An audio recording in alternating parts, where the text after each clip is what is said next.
Order, order. Jim Shannon to move the motion. Thank you very much, Dame Caroline. This House has considered glaucoma and community optometry. First of all, can I say a special thanks to the Backbench Committee for selecting the debate for this morning. I was I'm the party's health spokesperson, it's no secret. I'm particularly interested in health issues. And as such, I brought this one off the back of a number of people who had contacted me.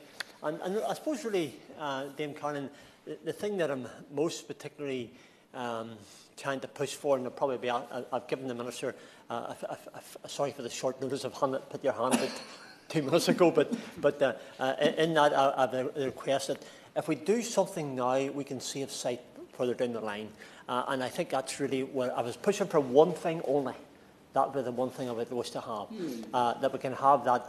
The optometrists in my constituency of Strangford, I will send them a copy of this Hansard debate afterwards, because they have asked me themselves to bring this forward. There's been a number of bodies here in the mainland who have also asked me to do the same thing. So that's the purpose. And the issue of sight and sight loss problems is one which affects every constituency equally throughout this great United Kingdom of Great Britain and Northern Ireland. And therefore the approach to making the current system more fit for purpose must also be UK-wide. I'm very pleased to see the Shadow Minister, who we're sparring partners. When I say sparring partners, we don't hurt each other. We fight things together. And I'm especially pleased to see the Minister in his place. And I know the Minister has a deep interest in these subject matters as well. And I also know that the Minister has a deep interest in Northern Ireland, and I much appreciate that. And he was telling me about his times in Northern Ireland in the last month or so, and how much he loves going there. And indeed, every MP who goes over to Northern Ireland for a visit, including yourself, Dame Caroline, always comes back with the most wonderful memories and of that occasion and the people they meet. And indeed, your whip, not your whip personally, but the Conservative whip this morning was just telling me that he was in Hillsborough there 2 weeks ago, and he was saying how much he enjoyed it as well. Absolutely, yeah. I'm very grateful to the honourable gentleman for giving way, but I just wanted to place on the record that a month ago I made my first visit to Belfast, and I had an incredible time meeting members of the Assembly at Stormont, going to Harland and Wolff, going around Belfast, going to an inclusive school, a remarkable place, and I just want to place on the record, as he's putting on the record, that everybody else has been to Northern Ireland, so have I. I know it's not the subject. Can I very gently remind you, gentlemen, that I mean, as charming as it is to hear about Northern Ireland, and we're all wildly in favour of going there every available opportunity, this is a debate on glaucoma. Thank you.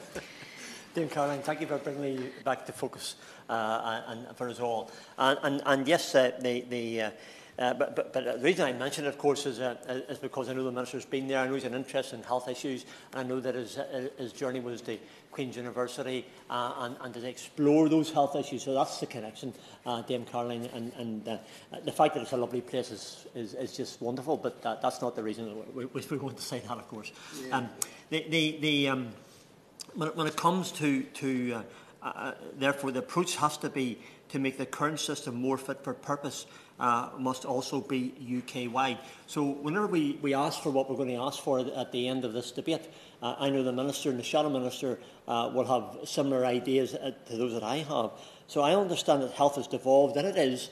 It's evolved in all the regions, but it's clear that we need joint up-thinking to a joint problem. And that is what I wish to highlight this morning. Visual impairment and sight loss cost the UK economy some £36 billion each year. Yet 22 people are allowed to lose their vision to preventable causes each week. That's the thrust of what I'm aiming for today, Dame Caroline. If we can, this week, stop 22 people losing their eyesight, of course we can work alongside the optometrists and the opticians. If we can have a partnership where people can have their eyesight tests done more often. I'm going to give some examples of those who maybe people don't think, Dame Caroline, of having their eyesight tested regularly, but they should. And the optometrists in my area have told me that they're happy to work along with the NHS or the HSPSS in Northern Ireland to make it happen. Happy to give way, yes. I thank the member for giving way and congratulate him on securing the debate. Just on the issue of the frequency of eye testing, would you agree with me that the issues we're discussing today are symptomatic of other parts of the health service where people ignore eye problems and they get to the point where problems could have been solved had there been earlier detection and more frequent eye testing? And if nothing else transpires from this debate today, if we do a little to try and ensure that people have regular eye testing, and we can prevent some of the problems we're discussing today from getting worse. Yeah, I think Shannon. and that's, Minister, that's the thrust of this debate. If there's nothing else coming to this debate and the answer was along them lines, I think I'd be more than happy. That doesn't mean I'm going to sit down, Dame Caroline, by the way. I just because I wanted to give a wee bit more background to it and a couple of examples if I can. Visual impairment and sight loss costing the UK 36 million. The loss of sight is the loss of independence, of confidence, and for many the loss of their life as they know it. The simple issue must be, if it can be prevented, it must be prevented. So it's about prevention, early diagnosis, checks as they can as well. This morning, my focus, excuse the pun, of course, Madam Chair, will mainly be on glaucoma. It is a group of eye diseases which damage the optic nerve, usually due to changes in pressure inside the eye. It's called ocular hypertension. Data from Specsavers revealed that there have been some 30,000 referrals for glaucoma in people aged 40 to 60 years in the last, and just in this last year. And many of those, many more have they missed, accounting for nearly a third, that's 30% of all glaucoma referrals. Some years ago, Dame Caroline and I spoke at an event in Cambridge. They asked me to come along as a health spokesperson, and it was an eyesight and visual impairment event that took place at one of the universities in Cambridge, not the Cambridge University, by the way, but one of the other ones that would be off that. I remember they were doing tests, and I went and got my eyes done for glaucoma. And the guy, it was only very rudimentary, of course, but he told me, he says, look, he says, I don't want to worry you.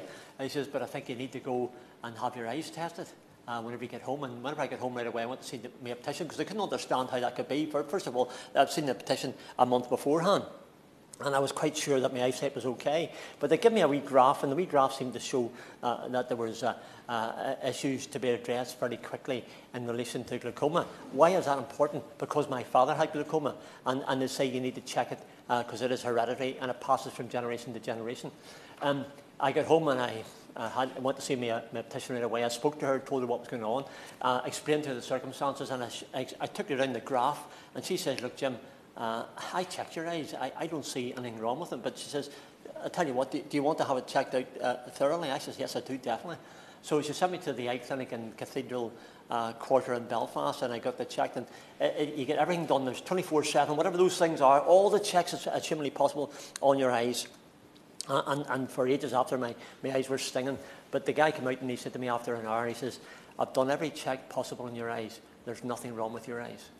So I got good news. But it was a very thorough check. So since then, my optician does that thorough check on my eyes for glaucoma, simply because it's hereditary, but secondly to ensure that my peace of mind is okay. I tell that story because it worked out well for me, but it doesn't work well out for everyone, and that's the reason why. Typically, there are no symptoms to begin with, as glaucoma develops slowly, affecting the perceptory of your vision at first. This means that hundreds of thousands of people in the UK currently have glaucoma. Just this moment in time, across the United Kingdom, there's hundreds of thousands of people that have it. But I know that, and I give examples in my office. Betty in my office gets an annual eye test because her father had glaucoma and she's aware of the issue. Whereas my younger staff, when asked when they last had their eyes tested, were saying, oh, nothing in school. I don't need glasses, so why should I get an eye test? I immediately asked them, and I think it's important to do so, to book a test, telling them that this is like an MOT that needs to take place. The MOT tells you if your car runs okay and tells what repairs you need. The same thing as when you go to get your eyes done as well. The eyes may be known as a window to the soul. but undoubtedly they are also the window to the health and view of overall health that can be found in an eye test is imperative in finding early diagnosis for diabetes, for an example, and a host of other health concerns. I remember in my office, and it happened on 2 occasions, Dame Caroline, a guy came in, I know him very, very well, and I can tell you, the opticians on both those occasions saved the lives of those 2 gentlemen. Both those gentlemen who came to see me, he came in and he was a terrible colour, and I says, "Are you okay?" He said, "I don't feel at all well." He said, "I've been to the doctor, doctor's told me to go and see an optician. I'm going to the optician now." I says, "Well, I hope you're okay." He was as grey as a badger, and I was really quite worrying to see him. So he went straight from the opticians who had referred him to the Ulster Hospital just up the road, and he had a tumour close to his eye, his vision and his brain, and that was an urgent operation and was removed.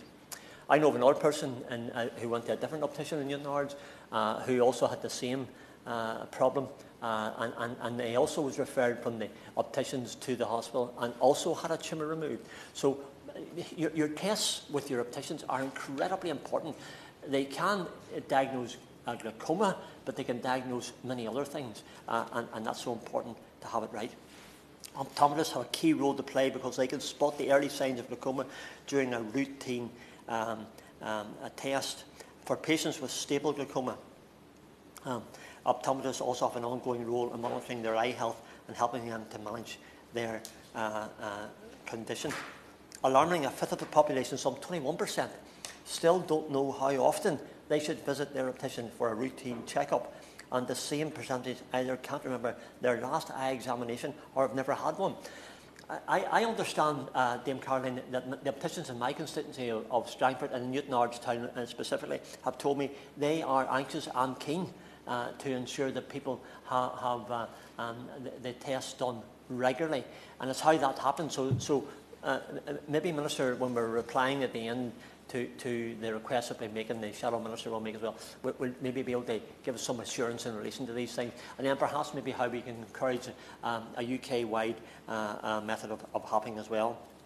For those with glaucoma or suspected glaucoma who are referred into hospital, long NHS waiting lists, exacerbated by the pandemic, remain a problem. Figures show that around 650,000 people waiting for NHS ophthalmology appointments. Alarming figures. So can the Minister indicate steps that can and would be taken to reduce those 650,000 people and to help those retain their eyesight? I think that there are steps that we should take and can take and must take, and being constructive. I always try to be constructive, Dame Caroline. I think it's important that we come with a positive attitude and how we can do things better, and be big enough perhaps to accept that their change needs to be made, and then we can do that. Whilst optometry services remained open for urgent care during the COVID-19 pandemic, the number of sight tests in 2020 dropped by 4.3 million.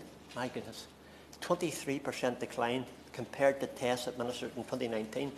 So, Minister, in relation to that dramatic drop that there has been, and the need to improve that, perhaps, Minister, you could, in the reply, could suggest methods and methodologies how that target of those that have fallen out of the system can be addressed. The drop in eye tests resulted in large reductions in referrals from primary care to hospitals, and I think maybe that's where the fall down seems to be, and perhaps maybe that's where it needs to be addressed. As a result, sight loss has increased hugely since the pandemic. So again, how can we increase the referrals from primary care to the hospitals? If we do that, I think we'll have moved a long way. I'll give you some examples in Northern Ireland, Dame Caroline. Not about how nice it is to come there, by the way, but about the issues of vision and health. And there are 2 glaucoma referral and refinement pathways in place. In contrast to England, these are available in all community practices as long as clinicians have the right accreditation in glaucoma care. And it's very fortunate, perhaps, in my GP service, and indeed many others as well, to have access to that. Through these services, patients have their glaucoma tests completed within the community. Results are then shared securely with the patient's ophthalmologist. This joined-up approach, I believe, helps to streamline the experience for the patient and ensures that optometry practices and ophthalmologists work together for the benefit of the patient. Again, Minister, in relation to the mainland here and how we do that, I always try to be constructive in my comments and give examples of what we do, because I think if we do something well, and if the Minister does something well here in the mainland, then we need to know about that in Northern Ireland as well. There's also the ocular hypertension monitoring service in the community across Northern Ireland. The scheme allows optometrists to manage patients in the community who would previously have been seen in the hospital eye services. A significant number of patients have been discharged to this scheme, some 2,000 to date, so it gives an example of how it is proactively engaging and working. And this has helped free up capacity in secondary care to manage more complex cases. The successful services show that community optometry, alongside other primary care providers, are responsible for delivering the shift from secondary to community care, and are able to do so at almost no cost to the taxpayer, given they use existing capacity. I feel that what we have here is an example of how it can be done, and perhaps we need to spread it across all of this great United Kingdom in a better way. Working alongside optometrists who wish to ensure that people have their tests regularly. They're keen to assist, keen to make changes. And I believe that the Minister, when he speaks, and he probably has already to the Optometrists Association, that he will find he's pushing at an open door, and knows that the ideas that the Minister will have and the Department will have will be ideas that the optometrists have equally. Overall, Northern Ireland has shown how a model focusing on glaucoma care in the community can be effective. The challenge in Northern Ireland is that these services sit outside the General Ophthalmic Services, the GOS, contract, which means they are reliant on non-recurrent funding and are not subject to the regular uplift in fees, and fees have never been reviewed for some time. Given the success of these services and the push in Northern Ireland is for funding for them to be put on more stable recurring footing and to be subject to the same process for fee uplifts as GOS services. I think, again, Minister, another ask, if I can, in a constructive fashion, is to see if the GOS can be reviewed, the fees that are in place, and how best perhaps the system could be used to improve. I know the Shadow Minister will make some incredible he always does, by the way. I'm not giving him a big head, but he does, and because he understands these issues incredibly well, and brings forward his own ideas and his party's ideas to this process. But I want to briefly highlight the difficulties arising with cataract surgery, if I can. Again, it's wonderful how cataract surgery can improve your level of eyesight. I'm a diabetic, type 2, Dame Caroline. I remember some years ago, before I was a diabetic, I went to see about some of that, not the cataract surgery, but the surgery that would improve your short-sightedness. I didn't do it because I wasn't entirely confident about it. But shortly after that, I became a diabetic. And I tell this story because a good friend of mine in Grey Abbey, I'm not mentioning his name, he was a type 1 diabetic, and he went for some corrective surgery to his eyes.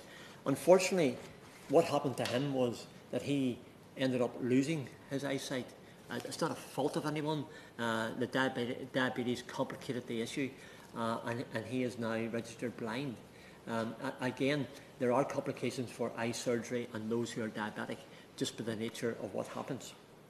But in relation to cataract surgery, which is currently the most common NHS surgical elective, accounting for the majority of a large ophthalmic backlogs facing the NHS. My mother has had one of her cataracts removed. She has a second one to remove, but I suspect, unfortunately, Madam Chair, that my mother's state of health at this minute in time means that the second one will probably not be done.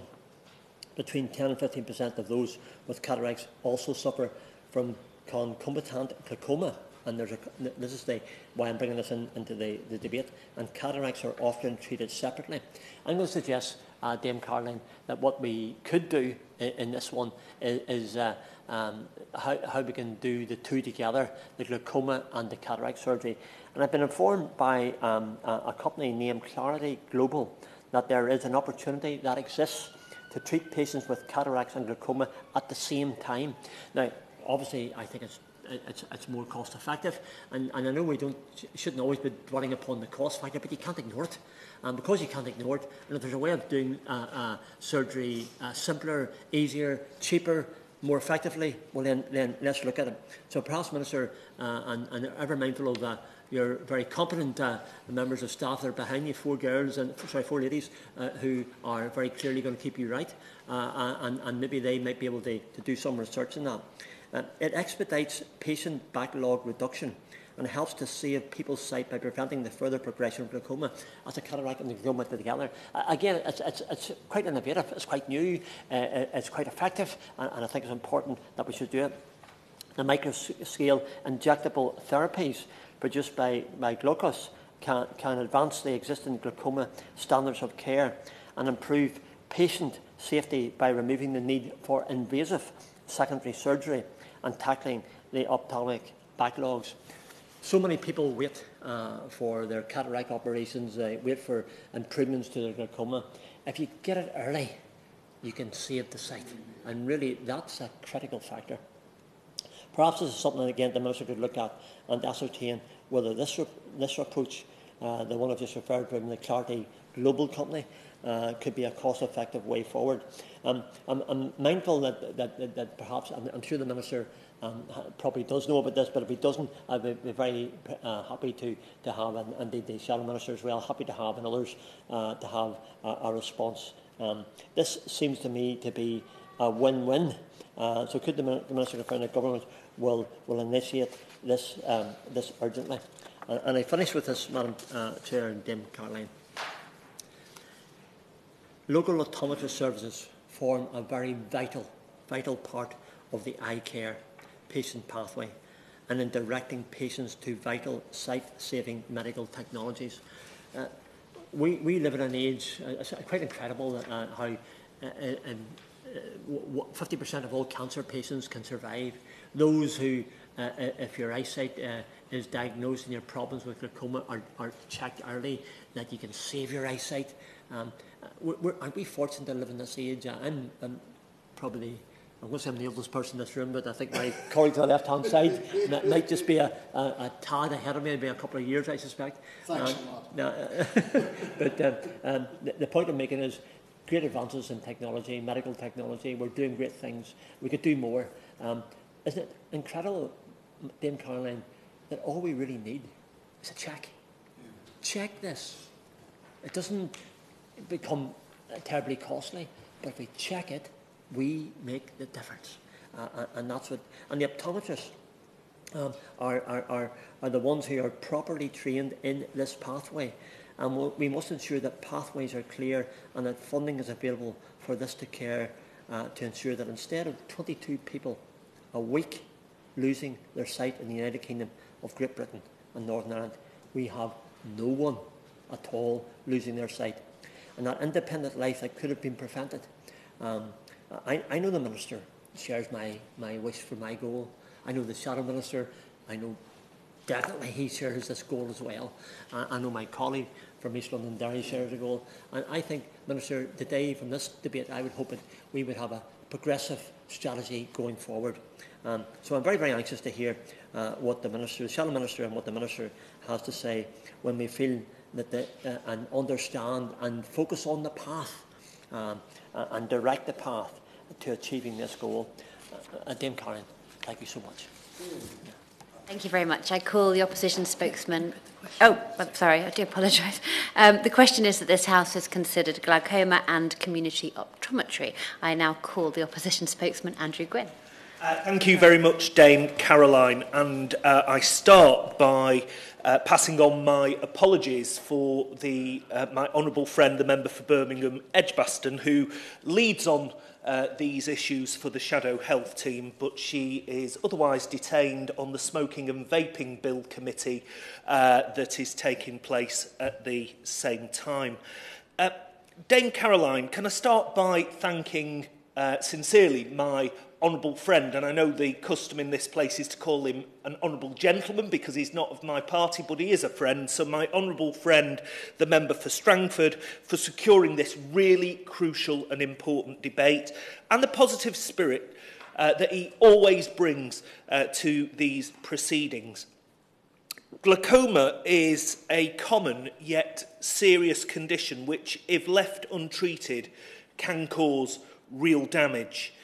Anyone is at risk of developing glaucoma at any age of life, but it's something that particularly affects people as they get older. And I declare a bit of an interest here in that my grandmother had glaucoma, which means because my mum died at the age of 50, they don't know whether it was hereditary or not. So every time I go to my opticians, I have to have the glaucoma test anyway, in case it is hereditary. However, I think it's really important that people are tested as routine on this, because it is a serious condition that, if left untreated, can cause, as I've said, real damage. There are several factors that an increase in an individual's risk of glaucoma, including family history of the condition, being of African, Caribbean or East Asian origin, having long or short sight, diabetes, and having blood pressure problems. Glaucoma tends to develop very gradually and is often entirely symptomless for a long period. As a result, many glaucoma patients are only diagnosed during routine eye tests. The impact of glaucoma can vary greatly, ranging from misty or blurry patches in vision to struggling to complete day-to-day tasks such as reading and permanent sight loss. When it comes to accessing basic care, many glaucoma patients are facing very significant challenges. Across eye care, over 600,000 patients are currently on waiting lists for treatment. Given the risk glaucoma has, if left untreated, such extensive waiting lists pose a serious threat to patient outcomes. Dame Caroline, this is, I think, a statistic that shows no sign of changing, sadly. Demand for ophthalmology services is set to increase by over 40% in the next 2 decades. And given the estimated annual cost to the economy of sight loss being over £25 billion, the case, I believe, for action could not be clearer. Now, I have a degree of frustration with the current government's approach to this issue. And given these statistics, I would like to see the Minister commit today to turbocharge access to ophthalmology services and to get those eye tests more commonplace for people that don't routinely test their eyes, but also to get access to those eye care services once conditions have been diagnosed. Dame Caroline, the next Labour government is committed to reforming the system so that those with glaucoma and other eye health conditions can access care when and where it's needed. We will provide 2 million more operations and appointments at evenings and weekends paid for by clamping down on tax dodgers so patients can be seen on time again. We will have a laser-like focus on prevention, tackling the social determinants of ill health and ensuring eye conditions like glaucoma and others are tackled at source. And we will ensure the NHS shifts from an analogue to a digital service, embracing the latest developments in technology and AI to provide the best possible care and to deliver the best possible patient outcomes. And again, I declare an interest. Obviously, being a bespectacled Member of Parliament, I do have routine eye tests. I'm short-sighted, although age is catching up on me, Dame Caroline, because this is the first time I've had varifocals for reading and for distance. But my own optometrist, Dr. Shen at Boots Opticians in Denton, has brought in and embraced some of the latest technological advances for testing different eye conditions. I was amazed at my last eye test at the wizardry, the machinery that they have brought in that revolutionises how they can diagnose. I'll give way to my honourable friend.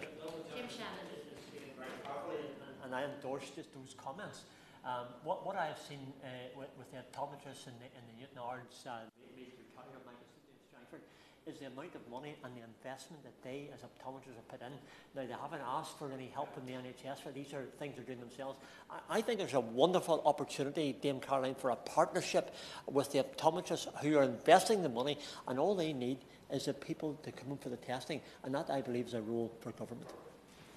I couldn't agree more with the honourable gentleman. Boots Opticians in Denton, it's a franchise, and it is the owner of that franchise that's invested in this remarkable technology. I mean, I've now seen parts of my eyes that I never believed possible to be able to see. It's incredible digital technology, and it allows them to diagnose eye stroke. And that is particularly important for people with diabetes, glaucoma, high blood pressure and cardiovascular disease. Diabetic retinopathy, where people's retinas are leaky, and that can lead to temporary vision loss. Age-related macular degeneration.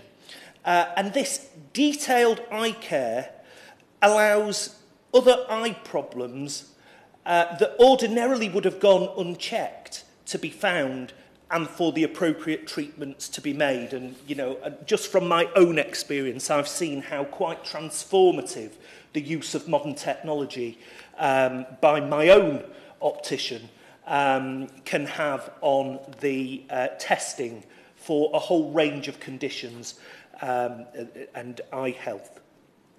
And I think, Dame Caroline, this is why this debate is so relevant today, and why changes across the system are clearly needed.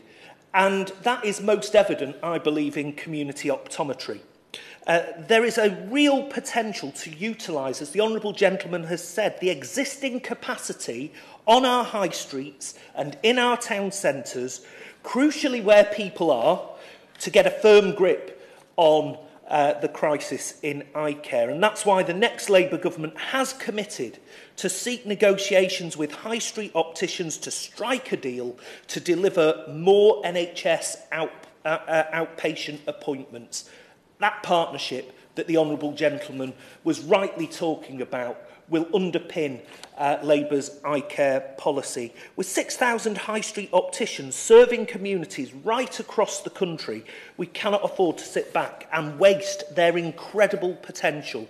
We will work with high street opticians to beat the backlog, to get the system moving again. And by utilising community capacity, we can free up the specialists in the NHS to support those patients with the greatest need, providing greater accessibility and convenient care, and most importantly for all of us taxpayers, better value for money for the public purse. This approach is backed up by the evidence, proving the tangible impact of community-based eye care and eye health services. A 2014 study on the introduction of minor eye care services in Lewisham and Lambeth showed quite how significant that impact is. GP referrals to ophthalmology specialists in Lambeth decreased by 30%, with an even greater reduction, 75%, Dame Caroline, in Lewisham. Costs in those areas without minor eye care services increased, whilst Lewisham and Lambeth saw dropping costs of 14%. In the face of a sector in clear need of reform, with patient outcomes continuing to suffer, will the Minister back Labour's plan to unlock the potential of community optometry? With over 550 patients having suffered sight loss because of delays in the NHS since 2019, does the Minister accept that further inaction is simply not an option? These are people whose lives and those of their loved ones have been fundamentally changed through no fault of their own.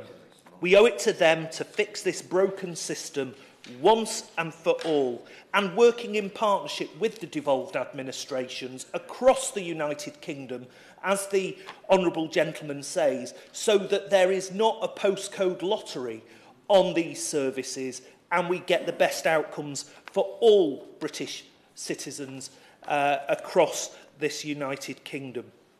We owe it to them to fix this system for once and for all, and to ensure specifically patients with glaucoma and other eye health conditions get the care they need, when they need it and where they need it.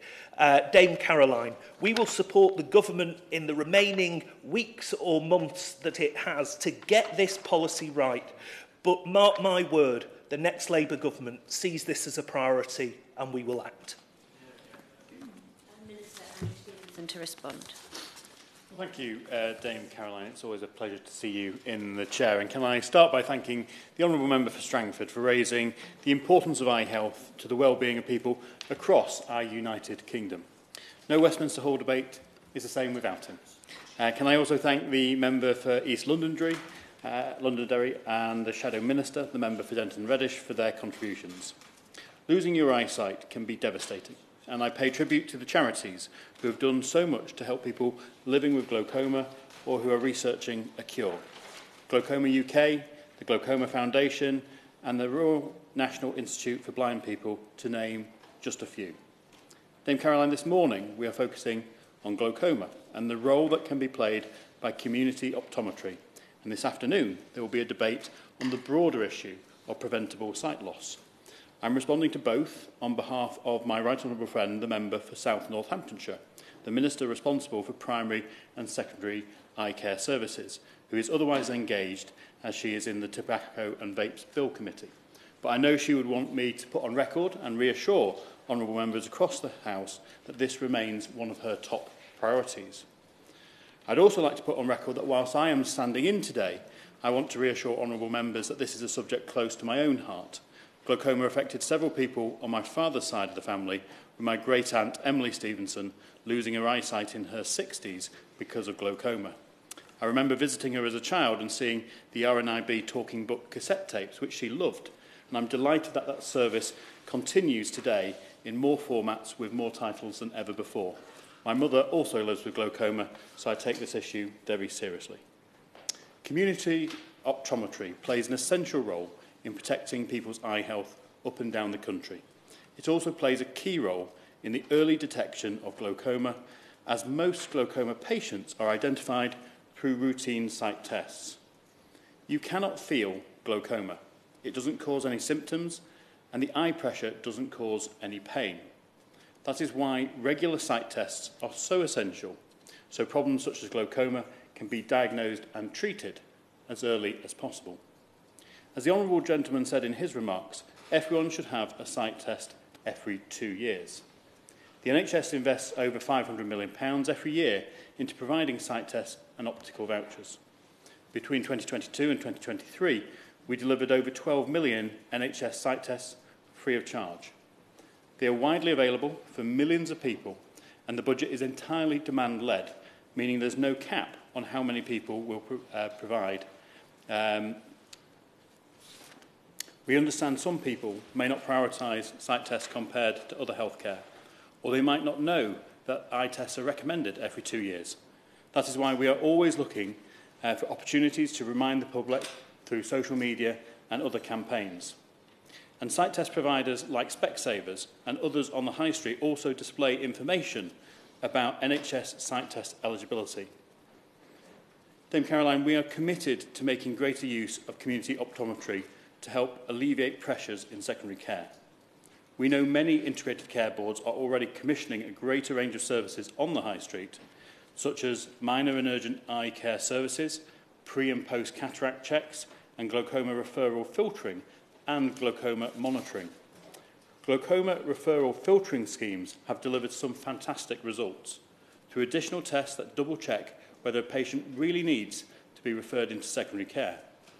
These are tried and tested schemes that can save patients time and worry whilst freeing up space for others who most need specialist attention in hospital. Devon is a great example of this. They've repurposed an old Nightingale ward with equipment to screen large numbers of glaucoma and medical retina patients.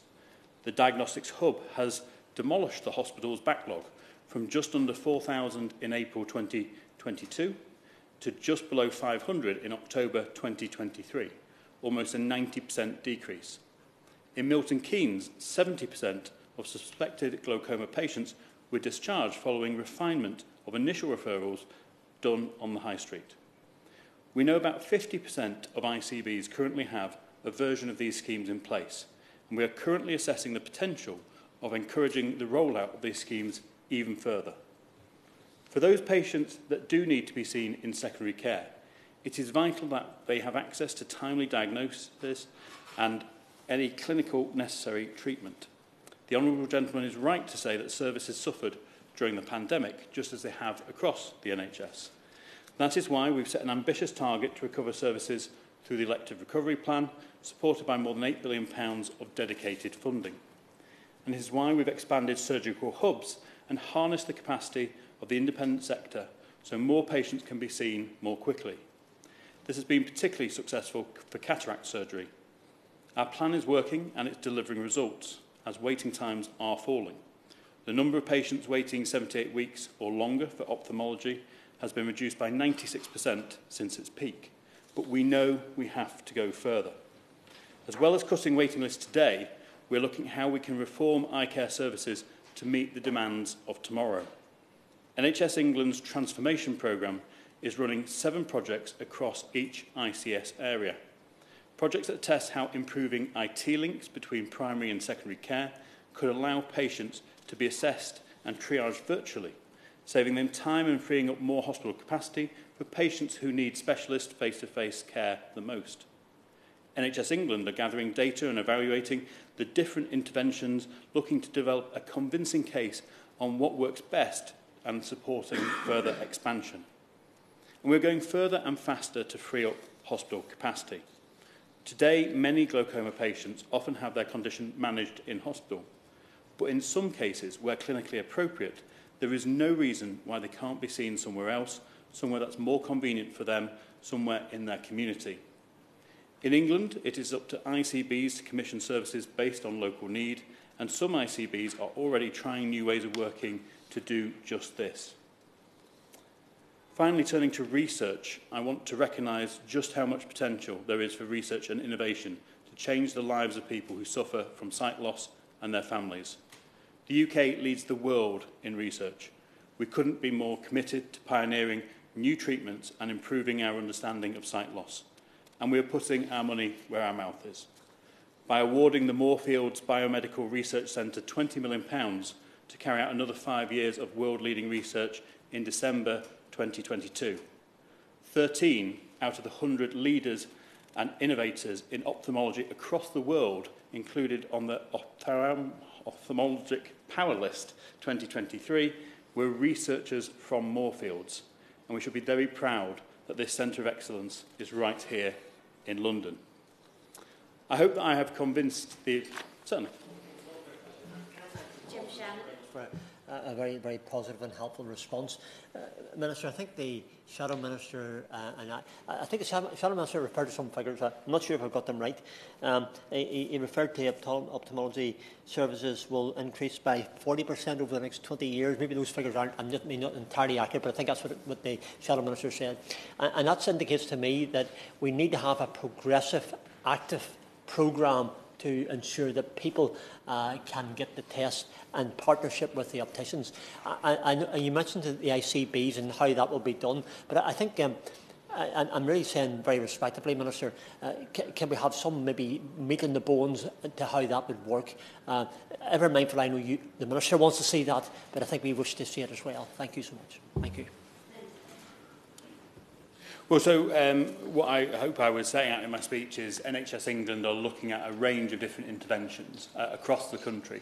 One of the benefits we have across England, the size of England, but also across the United Kingdom, is we can try different models of delivery, we can try different things in different parts of the United Kingdom, and we can learn lessons from each other. So the current strategy that is being pursued by the NHS is to look at these different programmes across England, to evaluate them, to see what delivers the best outcomes for patients and help us improve access for patients and deliver quality treatment. And on evaluation of that, we are hoping then to be able to suggest that as best practice. It will still be up to ICBs to do the commissioning of those services. We believe those services should be commissioned locally, but we hope by providing an evidence base for them, they can take decisions that will be in the best interests of their local communities, which will, both to address the Shadow Minister's point, address that growing demand for services, which we do recognise there will be growing demand for these kind of services in the years to come, but also help address some of those backlogs which we have still been struggling with since the pandemic. So I hope I have said a few things today that have convinced my honourable friend that whilst I'm sure we still have much to learn from Northern Ireland, this government takes glaucoma extremely seriously. Community optometry is helping us to manage the flow of glaucoma patients, and is already effectively deployed in many areas across the country to support patients. Dame Caroline, we shall be under no illusion of how many people watch Parliament TV. I think it was Stanley Baldwin who once said the best way to keep a state secret was to announce it on the floor of the House of Commons. Nevertheless, I would like to end with an appeal to anyone watching this debate at home. Remember to take an eye test, and please check the NHS website to see if you are eligible for help. In preparing for today's debate, I decided to do just that, and I will be having my eyes tested tomorrow morning. Thank you. Good to know. Thank you very much. Jim Shannon to wind up. Can I really thank the Minister? That was a wonderful way, I think, to end this debate by that appeal. We started the debate today by asking that we move towards where more people will their tests, and the Minister has just done that. He's thrown that challenge out to everyone across this great United Kingdom of Great Britain and Northern Ireland to do those very things. My colleague, the member for East London Derry, well aware as I am of the merits of what we do in Northern Ireland, of the investment that the optometrists are making personally, and the need to work together. I think I would be quite encouraged, Dame Caroline, if I can just say how helpful the Shadow Minister and the Minister and my colleague have been in their contribution. The Honourable Gentleman for Denton and Reddish referred to routine glaucoma testing can save eyesight. We all know that. That's what the purpose of the debate is. Need more people to take the test. That's the purpose of the debate. The response from the Minister outlined the plan of what's going to... I love the word that the Honourable Gentleman referred to. He referred to turbocharging it. Wow, exactly. That's what we need, a turbocharge. I think the Minister, in his last comments, I believe, turbocharged the challenge for others, for eye tests and for ophthalmology. He also, the Shadow Minister referred to Labour's committed to making eye care a priority. I welcome that. I think that's where we are. I think that will follow hard on what the Minister and Government are doing. I also referred to the 6,000 opticians in the High Street, that partnership that we can do better with. I think that's... and also, his last comment was, inaction is not an option, and how true that is. It's important that we ensure that there's no postcode lottery anywhere. And that Labour will act. The Minister, as always, in his responses, always tries to be helpful, positive and proactive, and that's what I like about the Minister, and indeed any Minister, but this Minister in particular, that it's helpful to have something that gives us something to be encouraged by. I think the Minister, even though it's not his portfolio, has grasped the modus operandi of the debate today and why it's so important. He referred to have an eye test every 2 years. Government are working with the High Street opticians to ensure ICB involvement. Government pushing to increase the numbers and the involvement of the ICBs. Outlined where the pandemic had created some problems, but also referred to how cataract surgery has increased, and I think that's another positive. Another positive as well, which I think is sometimes forgotten about, the Minister referred to, is research. Well done, Minister, and well done to our government. I think he referred to £5 million of new pioneering technology for the United Kingdom, and we lead, Dame Caroline, across the world in relation to it. He also referred to a new model by the NHS, proactive, progressive ICB best practices. I think today we've been encouraged by our Minister. I think we're very pleased to have that response. I'm hoping that those who watch this debate on Parliament TV, but who also will get copies of answers from me, well, anyway, in my constituency, who will want to know what we're doing. I think there's nothing really expensive that we need to do. We just need to be proactive. And I think that's where we're from. So I look forward very much to the implementation of what the Minister referred to, and very, very much welcome the turbocharged priority that the Shadow Minister and his party are prepared to give it as well. And to you, Dame Caroline, as always, for your chairship. You make us so much at ease, and we appreciate that so much. Thank you. Very much. The question is that this House has considered glaucoma and community optometry. As many as are of that opinion say aye. Aye. On the contrary, no. I think the ayes have it. The ayes have it. Order. Order. I will now suspend this sitting until 11 a.m.